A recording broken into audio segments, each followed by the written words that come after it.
From LinkedIn News, I'm Leah Smart, host of Everyday Better, an award-winning podcast dedicated to personal development. Join me every week for captivating stories and research to find more fulfillment in your work and personal life. Listen to Everyday Better on the LinkedIn Podcast Network, Apple Podcasts, or wherever you get your podcasts.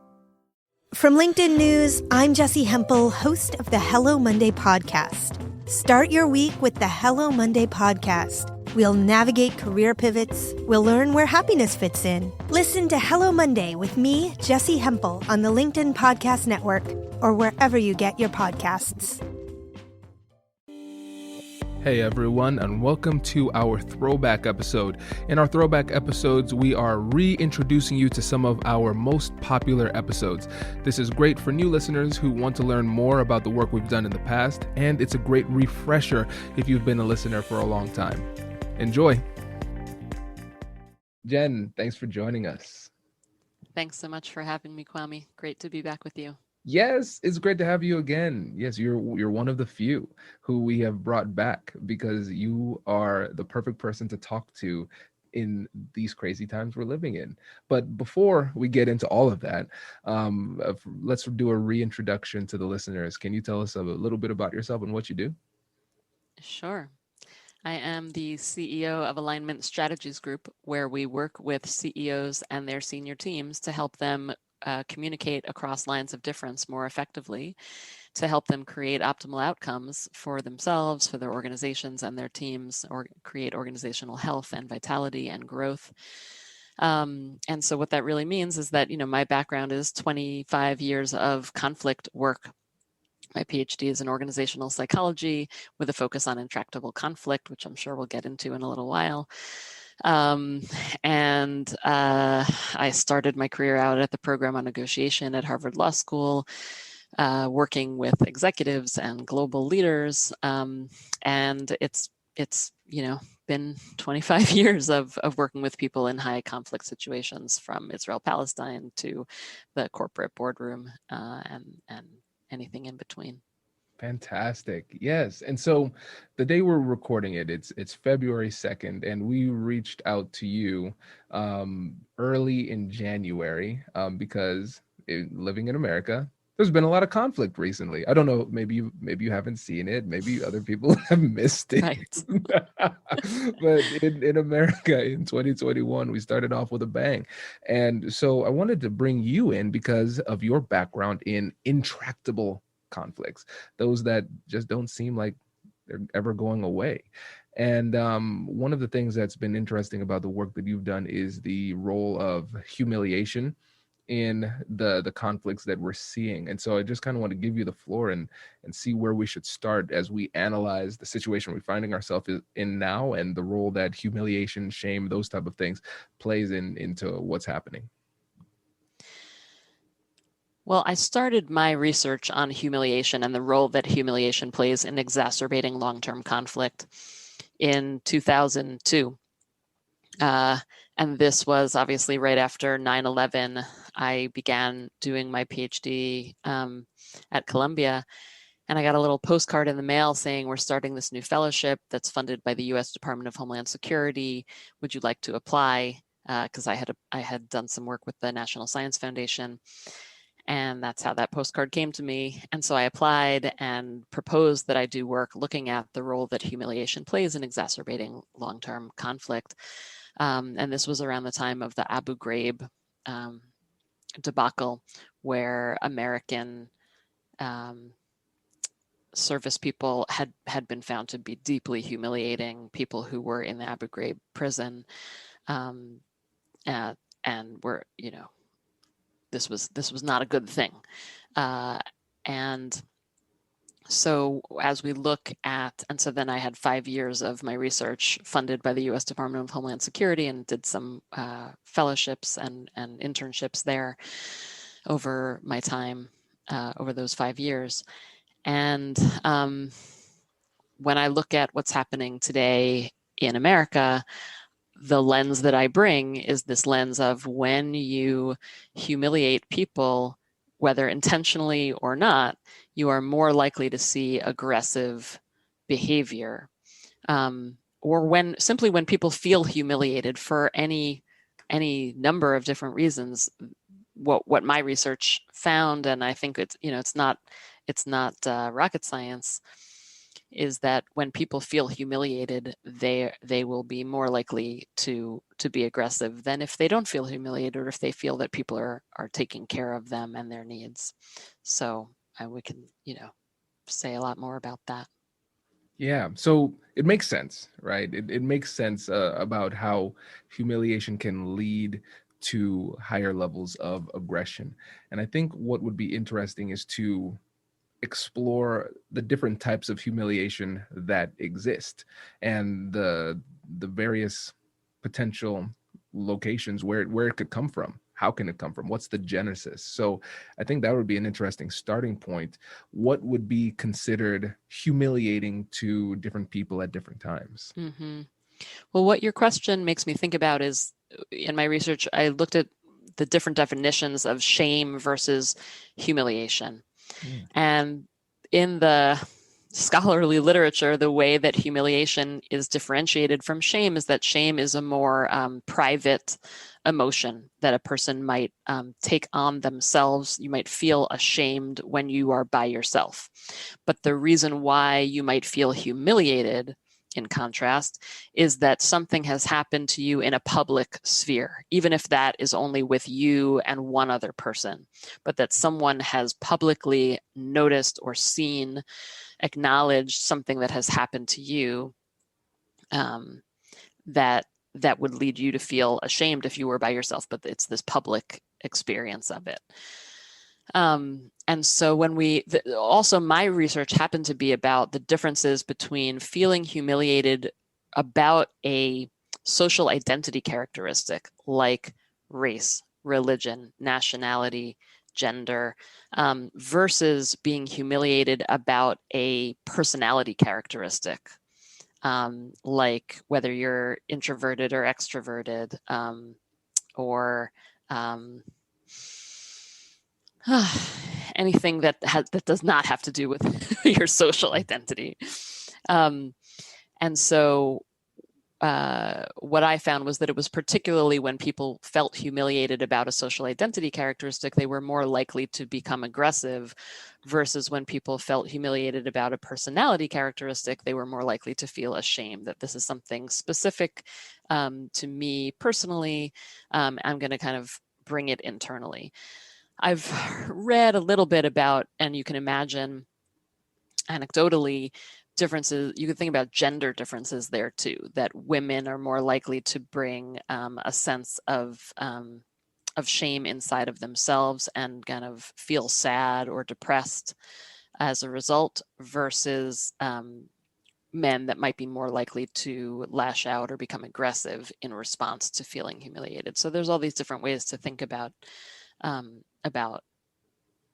what do we do with when we feel humiliated. But the way that I think the way that I think about this today is that when you have a large swath of the American population who may be feeling humiliated about not being able to find a job and attributing that to the color of their skin, right? I'm a white person from the Bible Belt and jobs are going away. My family has had, a job in the coal industry for this many years, and now suddenly that's gone. That is a very public sense of humiliation, or source of humiliation potentially for people. And that, to me, it's not a surprise if we would see people kind of joining more right-wing extremist groups, whether online or in person, whether violent or just threatening violence as a result. Yeah, this is a really, really great analysis, and it makes sense. And I especially like the distinction between shame and humiliation, and how that manifests differently going forward, how it's processed differently, and how it can lead to different behavior. And I think that's really important. And one of the things that we talked about before is that there's often a danger in focusing too heavily on the cause and then not next steps. Can you tell us a bit more about that too? Yes.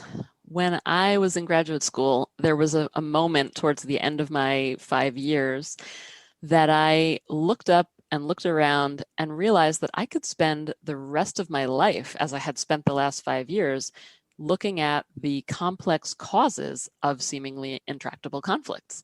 And I saw many people around me doing that. And it's good work and it's important work, and it's important to define the parameters and how we get stuck. And for myself, I decided, I wanted to spend the rest of my life looking at how can we get out of these kinds of situations. So my hope is that in our conversation today, we can actually, spend a little bit of time, like we just have, looking at, well, how do people get stuck? And emotions are a big piece of that. And the emotion of humiliation in particular is, I think, a big piece of this, of what we're experiencing today.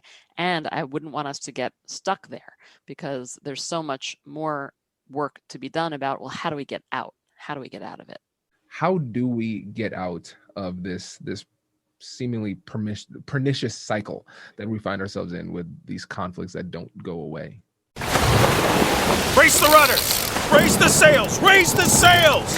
Captain, an unidentified ship is approaching. Over. Roger. Wait, is that an enterprise sales solution? Reach sales professionals, not professional sailors. With LinkedIn ads, you can target the right people by industry, job title, and more. We'll even give you a $100 credit on your next campaign.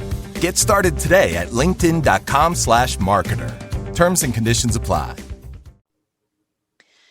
One way to think about this is, first of all, to acknowledge that emotions are real, and emotions can get us deeply stuck. I mean, it is partially about understanding, well, where are we, right? If we just take a pause and we look at what's going on today, and we say to ourselves, all right, there are people who are losing their jobs, and people who see that as a result of their racial background, the fact they look around and they see that America is becoming more racially diverse, more ethnically diverse, more religiously diverse, and that can feel very threatening.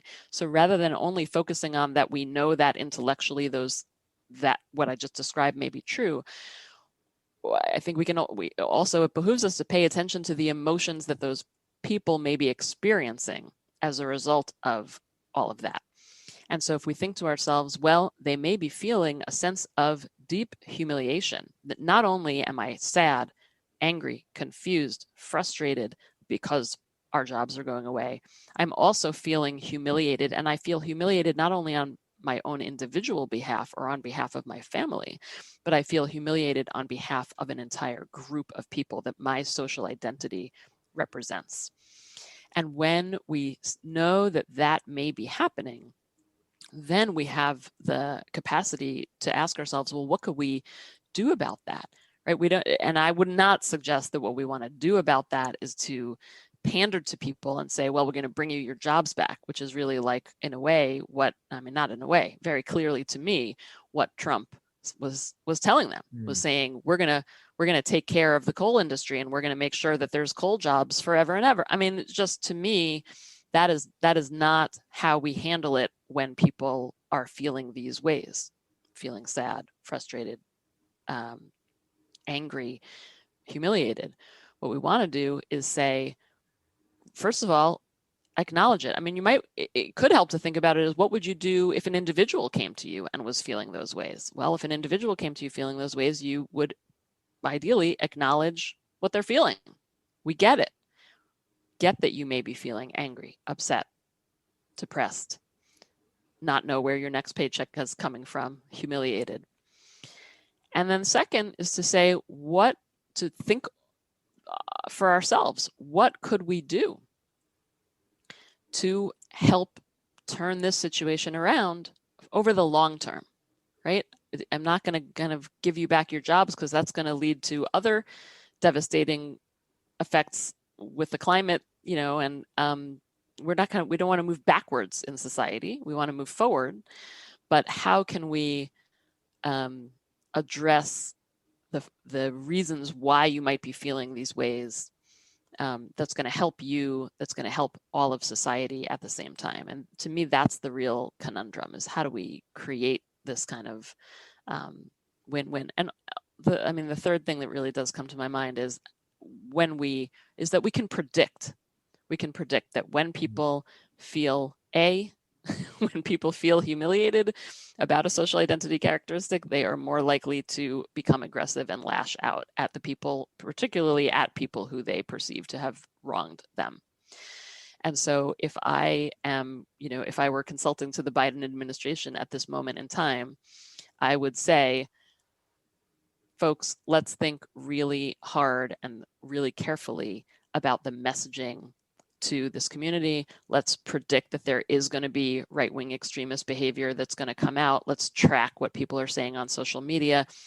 If there's even a way to prevent the violence by like one idea that I've had, and I don't know if people are doing this, is to look at social media and look at gun registries and do some kind of analysis of, what people are posting online, and then do they own guns? And if they do, to be aware that these are potential threats. So my hope, fingers crossed, my hope and my prayer is that there are folks in intelligence who are paying attention to what's being posted online and who is buying guns, and to really predict and prevent violence before it happens. It makes a lot of sense. And I especially like the focus on the emotional reality of it, right? Because a lot of times people will belittle the reality of emotions. They will say, okay, that's not the issue right now. The issue is what I deem to be a fact, whatever that happens to be, right? And I think something that's going to be really important for us to do is acknowledge it, like you said, and treat it like that one-on-one negotiation. So there's going to be the emotional component, de-escalation through acknowledgement, and then at the same time, joint problem solving, working together to figure out what the solution is. Because the reality is there are some legitimate concerns. The fact that you do not have a job is a very legitimate concern for you and the people around you. And so we can't just brush people aside and act like it's not a problem, because it is. They have legitimate concerns. And it's tough now, though, in this climate to have these types of meaningful conversations, especially when political ideologies might not be in line. And so in your opinion, let's just think about us as individuals, when we're having these meaningful conversations with our friends, our family members, our colleagues at work, how can we avoid shaming somebody? How can we avoid humiliating somebody and try to get to more substantive dialogue that could actually be more collaborative? Look, I think it's very, very challenging right now. I know why you're asking the question, because that is the question of the hour. And I think the first thing to know is that you are not alone, obviously, if you are having trouble reaching out to people across the aisle, friends, family, coworkers. It is an incredibly tough time. My sense is that, the Biden administration, if you look at the inauguration and the language around unity, here is a leader who is doing his best to help us all know that he's looking out across all of us for the best interests of everyone. And so one thing is to remember that, we have someone who says and seems to care about everyone. I know people who have told me that in the last month, they've been reaching out to people by email and by picking up the phone and calling and saying, I know it's been a tough time. I know we haven't had a chance to really talk honestly. I'm not sure that we're going to be able to do that going forward, but I at least want you to know I care about you. If it's appropriate to say, I love you. And I care about our relationship. I care about our friendship. I care about our working relationship. And I just want you to know I'm here if you ever want to chat. And then people can respond. To me, that was inspiring to talk to someone who had done that. But I think it's rare to find people who I think are willing to do that or able to do that. But even just putting that out there can be a good thing. Yeah. Yeah, it's a tough one. It's really tough. And I think about it from a relationship therapy perspective. You think about John Gottman and the Love Lab out on the West Coast and the work that he's done, written several incredible books on marriages and relationships that work.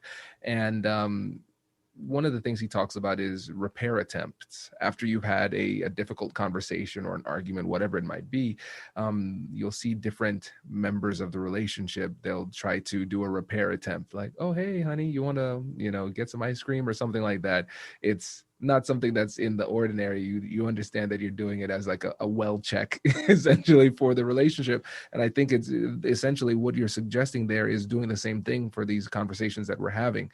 After we have a tough conversation about politics, checking in to make sure the relationship is good. And I think that's smart, and really reaffirming the value that you see in the other person and the relationship. That's really important to help to remind people that there's more to our relationship than this argument.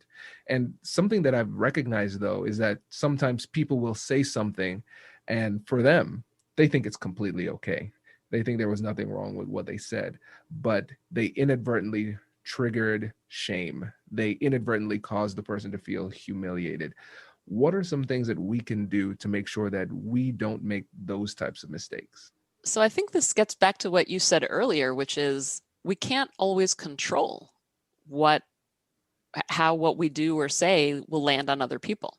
So I may not mean to humiliate you, and I may inadvertently do that. And that may be, whether we're looking at it at the one-on-one level, like you and me talking to each other as individuals, or if we're looking at it at the community or even global or national level, I think this same thing applies, that we may not intentionally have meant to humiliate someone, but the key comes that when we acknowledge the way someone may be feeling, and again, it can be very hard to know what someone else is feeling, but sometimes we can tell by what they're feeling by, if someone's lashing out at you, well, maybe there's a reason for that. Sometimes by the things people say and do, you can have a sense of how they may be feeling, or you can ask them, depending on the relationship. And if you have discovered that you have inadvertently led someone to feel embarrassed, ashamed, humiliated, you can apologize. A good first thing to do, maybe just say, "I am sorry. That it was not my intention." I've seen, we were talking about the new book that you're working on, which is about how to have difficult conversations about race. And I've certainly been in situations where I've seen or I've heard about, someone was telling me they were a facilitator of a conversation where the facilitator was a witness to a white person inadvertently committing a microaggression against a person of color. And the facilitator kind of tried to, wasn't sure what to do. And so made like a half helping move, but it really wasn't enough. And in a situation like that, I've seen the person who made the microaggression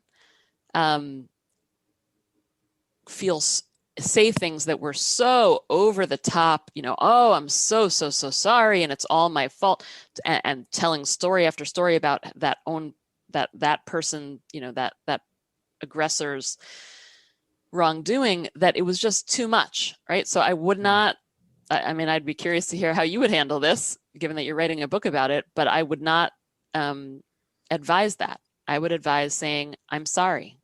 That was not my intention. And I'm really sorry for the impact that it had on you. And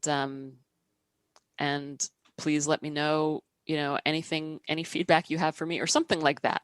I know sometimes the language of intention and impact cannot be appropriate in those moments too. And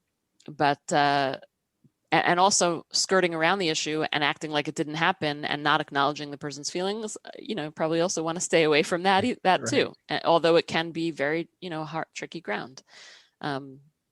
But taking responsibility for our own mess ups, even in the case of the government, right? If Biden is now taking responsibility, or the Biden administration, and everyone working there needs to take responsibility for what has happened over the last 4 or 5 years and apologize, right? That will go a long way towards helping those aggressive reactions from getting worse. Yeah, that's huge. And the art of apology is difficult to master, just from a skills perspective and from an ego perspective in a lot of these situations. And the thing that I really liked about your response there, Jen, was the fact that you said, yeah, you're going to make mistakes. It's not possible for you to avoid making mistakes. Everybody makes mistakes. It's how you recover. That's really the key. That's really the key. I make mistakes in these conversations all the time. I'm not as eloquent. And listen, hey, listeners, spoiler alert, we edit the podcast. I'm not as eloquent as you think I am. And when I find myself in those situations where I might have said something the wrong way, or I recognize I'm going the wrong way, I'll stop mid-sentence and say, you know what, let me say it differently. Or if it came out the wrong way, or I recognize it might have had an impact, I'll pause the conversation and say, hey, just want to check, did that come off the wrong way? If it did, let me know, I'll adjust. And then the way that you mapped out the apology was really important. And this is something that one of my friends, Alyssa Carpenter, said on the podcast a few months ago. When you're apologizing, you don't want to say, I'm sorry if. You're saying, I'm sorry that. I'm sorry that it had that impact on you, right? And that key word is so important, because you're not saying, hey, if you're like this soft person and super weak, if that hurt your feelings, I'm sorry that you are so fragile. That's really what it comes out as. That's how they feel about that. But instead, if you say, I'm sorry that, then it puts you right on track, on the road to recovery. And that's so important in these conversations. Absolutely. Couldn't have said it better than what you just did. Fantastic. Well, this is great. And this was really, really helpful. And again, what I really appreciate about this approach is its simplicity. The analysis is not that complicated. The things that we need to do in terms of rebuilding these relationships and communicating effectively and making people feel better about the situation is not that complicated. It is difficult. That's the thing. It is difficult to execute, but I really appreciate you bringing some simplicity and clarity to this. Thank you, Kwame. And I will add, given that you just said that, I think it's okay at this moment in time to not be sending out those olive branches, like I was talking about earlier, of the one person who told me that he was doing that. I thought, kudos to him, and that's wonderful and great, and he deserves a big, big gold star. And I think at this moment in time, in my opinion, it's okay to simply not be contributing to the acrimony that we're seeing, to not be contributing to the violence, to not be contributing to the violence in words online. So we're going to have a big shift that needs to happen from the way it's been over the last, many hundreds, couple hundred years, and last decades and last 5 years. And so when you're making such a massive shift, on the one hand, you could think about it as you want this revolutionary change. On the other hand, if you're thinking about what you can do as an individual, I think it's fine to say, change takes time. And right now, probably if for you it feels like the most authentic thing that you can do is to just not do anything that would make things worse, that's good. And you also deserve a gold star. And that's fine in my book as well. Keep it simple. Keep it simple. I love it. And for those of you out there who say to yourself, I wonder what my conflict style is. And I wonder if there's some kind of tool out there, maybe a quiz perhaps, that could help me to figure out what my conflict style is. I guess that's a question I should ask you, Jen. Do you know of such a tool out there? Well, Kwame, it just so happens that I do. It's called the Conflict Habits Assessment, and you can take it online if you go to optimaloutcomesbook.com/assessment. And there are 4 different conflict habits that you can diagnose for yourself. You can have other people take it. And then once you know what your conflict habit is and what other people's conflict habits are, you'll see how you tend to get stuck in these conflict situations that just seem to go around and around and around. And then once you know you're stuck, just like we've been talking about this whole conversation, once you can acknowledge where you are in being stuck, then you can learn how you could do something different to break free from that conflict loop. Fantastic. Thank you. That's great. I was wondering about that too, but I'm glad that there's a quiz out there that we can take. Well, Jen, thank you again for coming on the show. We really, really appreciate it. Thank you so much, Kwame. It's always fun to be in conversation with you, even about such heavy topics. Likewise. Congratulations! You've just joined an elite club. By listening to a full episode, you're now officially on the Negotiate Anything team. So welcome aboard. What most team members do is they subscribe to the podcast because that allows them to automatically get the latest episodes of the show. The best things in life lie on the other side of difficult conversations. Keep learning, keep practicing, and keep getting better. Your relationships will improve, your career will soar, and you'll have the confidence you need to get the most out of these crucial conversations. Again, thank you for joining the team. We're excited to have you, and I will see you in the next episode.